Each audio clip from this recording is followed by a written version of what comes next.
Hello అండి. ఈరోజు 'game changer' movie నుంచి రిలీజ్ అయిన most awaiting song 'dope happy లైఫ్‌కి మంత్ర' ట్యాగ్‌లైన్ పాట గురించి వీడియో. లిటరల్లీ ఈ పదం అంటే ఏంటని టీజర్ నుంచి చాలామంది వెయిట్ చేస్తూనే ఉన్నారు. సాంగ్ అయితే నాకు నచ్చిందండి. శంకర్ గారి మార్క్ ఇందులో కనిపిస్తుంది. విజువల్స్ చాలా బాగున్నాయి. లిరిక్స్ కూడా క్యాచీగా ఉన్నాయి. కానీ ఇచ్చిన హైప్ అంతా మ్యాచ్ కాలేదు. సాంగ్‌లో వచ్చే ఎమోషన్స్‌ని ఎమోజీస్ రూపంలో చూపించడం, డోప్ మంత్ర వల్ల మనం anger issues, stress, jealousy, over think నుంచి టమ్మీ క్యాలరీ ఇష్యూ, ఇంకా ఫీలింగ్స్ నుంచి రిలాక్స్ అవ్వడం అనే ప్రెజెంటేషన్ పాటలో చాలా అనిపించింది. సాంగ్‌లో మెయిన్ స్టీలర్ అయిన కియారా అద్వానీ గారు as it is Barbie girl లాగా క్యూట్‌గా ఉన్నారు.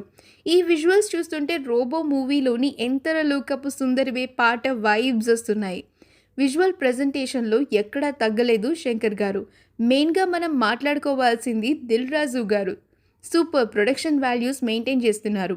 సాంగ్‌లో బోట్ ప్రెజెంటేషన్ కూడా చాలా అనిపించింది.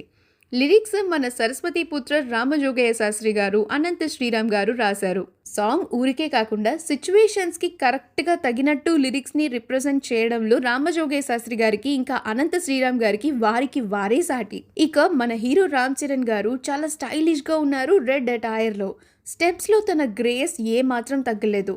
మన కొరియోగ్రాఫర్ జానీ గారు బానే కొరియోగ్రాఫ్ చేశారు. కానీ స్టెప్స్ మాత్రం నాయక్ సాంగ్‌లోని వైబ్స్‌ని తీసుకొచ్చేశాయి. కొరియోగ్రాఫర్స్ చూస్తే ప్రభుదేవ గారు, ఇంకా గణేష్ ఆచార్య గారు కూడా ఉన్నారు. సింగర్స్‌గా తమన్ గారు, ఇంకా రోష్ని గారు సూపర్‌గా పాడారు. క్యాచీ లిరిక్స్, సూదింగ్‌గా ఉంది. ఈ సాంగ్ స్లో పాయిజన్‌లా అందరికీ కనెక్ట్ అయిపోతుందని నాకు ఖచ్చితంగా అనిపిస్తోంది.